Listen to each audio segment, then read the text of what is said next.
Hey folks, I wish I could say good to see you, but hopefully it's good to see me.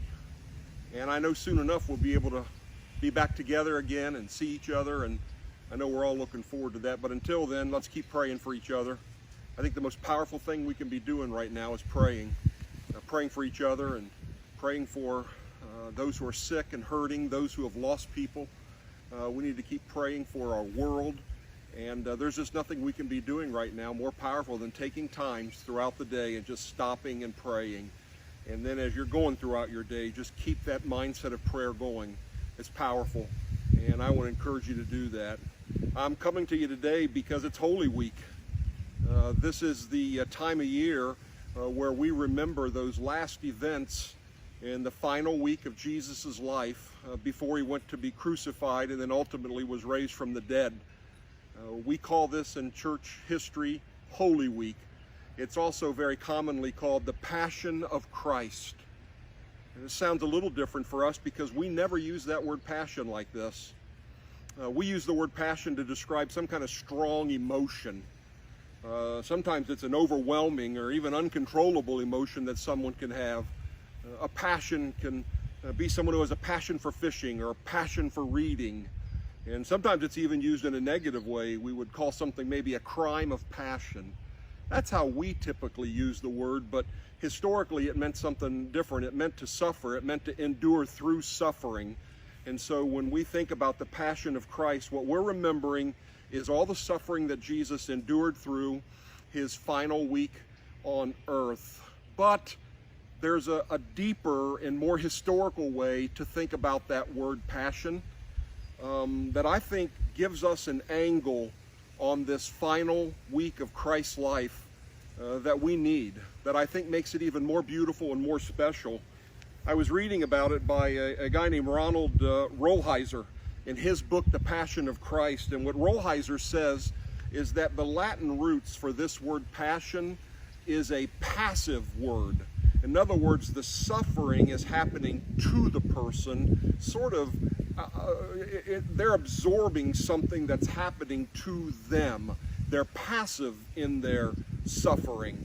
And Rolheiser writes this: the Passion of Jesus refers to that time in his life where his meaning for us is not defined by what he was doing, but rather what was being done to him. That's an important distinction. That's an important angle for us, because what Rolheiser is highlighting for us is that what we're thinking about in the Passion of Christ, what we're thinking about this Holy Week, is that which was done to Jesus. And the reason that's an important angle is because Jesus is passively letting these things happen to him for a couple reasons. One, it shows his utter commitment to the mission that the Father had sent him on, and it shows us the depth of his love for us. When we talk about Jesus passively absorbing all this suffering in Holy Week, it's not that he was powerless. Just don't make any mistake about that. As a matter of fact, Jesus himself said, I lay down my life of my own accord. No one takes my life from me. Jesus was passively enduring through this suffering because he made a decision to. It's Holy Week. And I wanted to come to you this week to talk about these different events. I'm going to post a video, as a matter of fact, every day for the rest of this week so that we can consider and think about the events on that day. And I want to say that I don't think it's any coincidence at all that Holy Week is falling on this week. We're being told in the news over and over that this is going to be one of the most difficult weeks in this whole pandemic for us in the States. That we're going to see the death rate spike. I've even seen and read where it's going to be it's being likened unto a Pearl Harbor or like unto a 9/11. This is going to be a rough week, and I don't think it's any coincidence that we're going through Holy Week during this week that we're told to expect many, many more deaths and a lot more suffering and a lot more pain and loss. I don't think it's a coincidence that these two things are happening at once. And if you ask and if you're wondering, do these weeks go together? How do they fit? I would say, oh my friends, they fit in an amazing way, because we're about to go through a very difficult week of suffering and pain and loss in light of Holy Week. If it wasn't for Holy Week, then this week would be nothing but despairing. But because it's Holy Week and we're going to go through this and these two things are coming together, then if we'll see this week of pain and suffering in front of the backdrop of the final week of the life of Jesus Christ on this earth before he died on the cross, then how could we not be infused with hope? How could we not be infused with a perspective that's eternal? How could we not find joy that this world is not all there is? It would be despairing were it not for the coming King. It would be despairing were it not for our eternal promise that is ours in Christ because of what he did this week. So I don't believe it's a chance at all. I don't believe it's a coincidence at all that these things are happening, the timing that they are. So I want to come to you each day, and I just want to share with you the events that happened in the life of Christ on that day and maybe draw out some lessons. Yesterday was Palm Sunday. Holy Week runs from Palm Sunday to Easter. And yesterday was Palm Sunday, and we read how Christ rode into Jerusalem on the back of that foal of a donkey, fulfilling that prophecy, behold, your king comes riding in on the back of a foal of a donkey.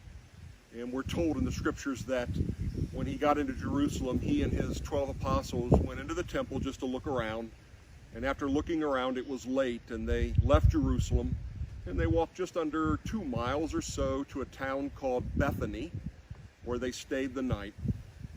Now, Monday morning, today, that we're thinking about this time in Holy Week, him and his 12 guys got up and they started to make their way back to Jerusalem.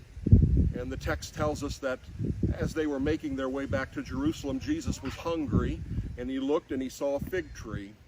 And so he walked over to the fig tree to find some fruit that he could pick and eat for breakfast. And as he walked over with his guys, he began to look, and there was no fruit. And he looked through the limbs and he moved things around to see if there was any fruit, and there was absolutely no fruit on this fig tree. And so we're told that Jesus took a step back and he cursed the fig tree. And he said to the fig tree, may no man ever eat fruit from you ever again. And we're told that at that moment when Jesus said those words, that fig tree withered and died on the spot. The apostles, we're told, were astounded at what they saw. They marveled at what they saw, which I think is an amazing note, because they'd been watching Jesus do these kind of miraculous things now for 3 years. This was different, I guess, or maybe it just never got old, watching Jesus perform these miracles. After that, they went on into Jerusalem, and the only other event we have recorded for this Holy Monday was when Jesus and his 12 guys went into the temple. And when they went into the temple, they found it being desecrated. They found that it had been turned into this place of pilfering and thievery.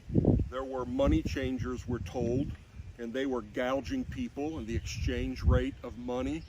And we're told that there were people who were selling pigeons at an exorbitant rate, obviously, is what they were doing. That meant they were gouging the poor, because what pigeons were sold for in those days was to poor people who couldn't afford a grander or bigger kind of sacrifice. All they could afford were a few pennies for a pigeon to be sacrificed, and they were taking advantage of these folks. We're told that Jesus, when he looked around and he saw all of this, it infuriated him and it enraged him, and so he went throughout and just destroyed the whole thing. He started overturning tables. He knocked down their displays. He took apart their booths. He ran them out of the temple. He was so angry when he saw what was going on in the temple, and as everyone was scattering and the temple was a mess at this time, as you can well imagine, a large crowd gathered around to see what was going on. And when Jesus stopped, probably caught his breath for a moment, he said this to the crowd: "This is my Father's house. And my Father's house is supposed to be a house of prayer for all nations, but you've turned it into a den of robbers." Well, that's it. Those are the two events that we have recorded for Holy Monday. There's nothing else that we know that went on Monday. Obviously, there was more to the day than that, but that's all we have. So let me draw out some lessons for us. Listen, the lessons you're going to see from Holy Week are so applicable to us today and what we're going through and what we're in the middle of. You're going to see how closely what we learn from Holy Week fits with us this week. First, that fig tree, we're really going to learn the lesson of the fig tree tomorrow, because it isn't until Tuesday morning where Jesus explains to his apostles exactly what happened and why it happened. But there's something pretty profound if we think about it. And the lesson that I think we should draw out from the cursing of the fig tree today is to see the absolute and unchallenged authority of Jesus over all of creation. When we see Jesus can speak to a tree and kill it with a word, what we're seeing is the authority of Jesus, the power of Jesus over creation. And we saw that time and time again through the Gospels, didn't we? We saw that time when Jesus was asleep in the boat and a huge squall, a terrible storm came out of nowhere, and they woke him afraid that they were going to die. And Jesus stood up at the side of that ship, that side of that boat, and he looked out at the wind and the waves and the rain, and he said, "Be still." And immediately everything grew calm. Even the guys on the boat with him looked around at each other and said, who is this, that even the wind and waves obey him? And they have to, because they've been created. And John tells us that everything that's been made, that has been made, was made by him.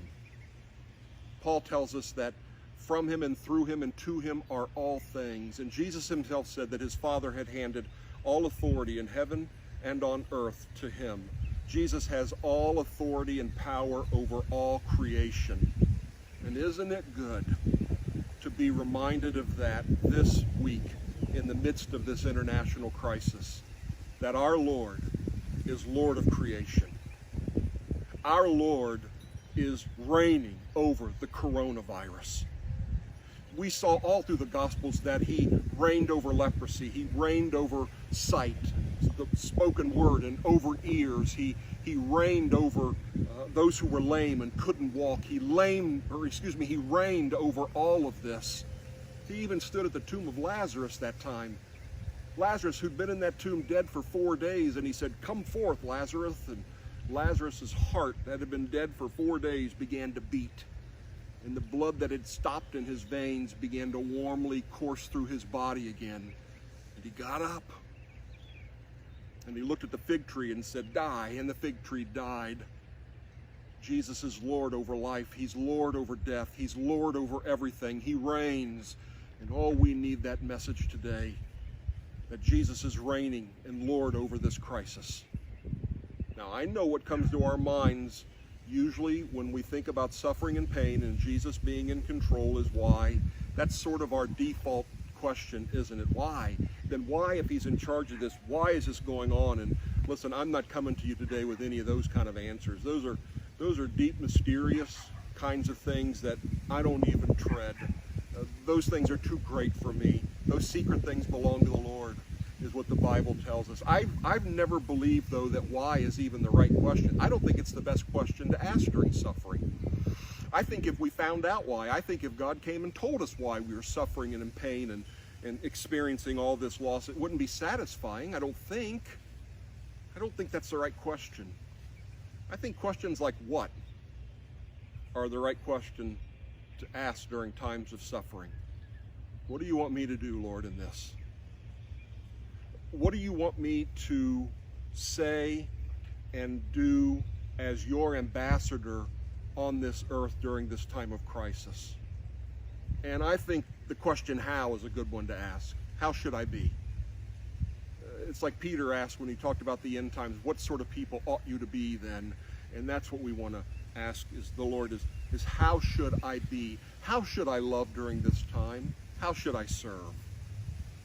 Those are the questions to ask the Lord in prayer during times like this. But there's a lesson in the cursing of the fig tree for us that happened on Holy Monday.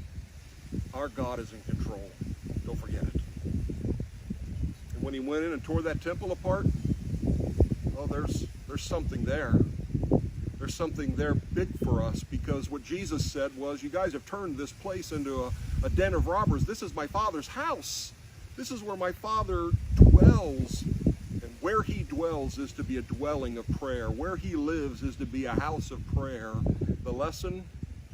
Well, Paul said to the Athenians in Acts chapter 17 that Yahweh no longer lives in dwellings made with human hands.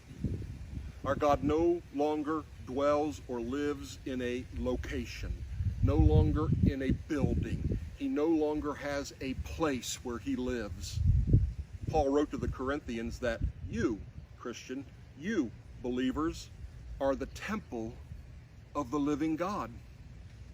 God lives in us now.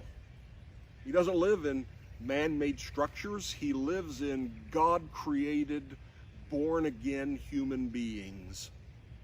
We are the house of God. And if we're the house of God, then we're to be a people of prayer.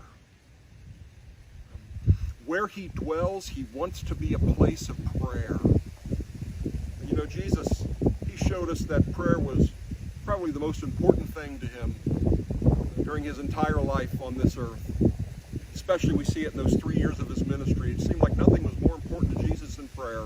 Sometimes he'd give up all night. He'd give up nights of sleeping so that he could pray. He told us how to pray. He taught us to pray. He showed us to pray. We're to be a praying people. Listen, my friends, we have the ear of the one who's reigning over our world right now. And he wants us to come to him. He wants to commune with us. He wants us to come in relationship and to pour out our heart and to give him thanks and to give him honor and to give him praise. And I want you to remember that Jesus said, my Father's house is to be a house of prayer for all nations. Listen, this COVID-19 crisis, this pandemic we're in the middle of, is not just about us. It's about the world. And if you know him, and if he lives in you, then we're to be an international people. And our prayers are to be for each other and our homes and our country and our world. Where he lives, he wants to be a place of prayer. The one who reigns over all, the one who is Lord of all of creation, wants to fill us in such a way that irresistibly we would come to him in prayer. I'm telling you, that's the will of God, and I'm telling you, that's the lesson from Holy Monday today. So don't fill up your mind with things that are current events. Don't fill up your heart and your soul with news and information all day long. Keep up with it. We need to keep up with it. But don't fill yourself with those things, because what happens when you do, then all of a sudden you find yourself becoming anxious. You find yourself becoming worried. You find yourself being compelled to become angry because that person said that or that group believes that. And so anger and bitterness and discontentment rises in you. And let me tell you something. You don't want to turn his house into a house of sin. It's to be a holy place of prayer where we go to the one who is in charge of all in trust and worship. That, my friends, is the lessons of Holy Monday. Shalom.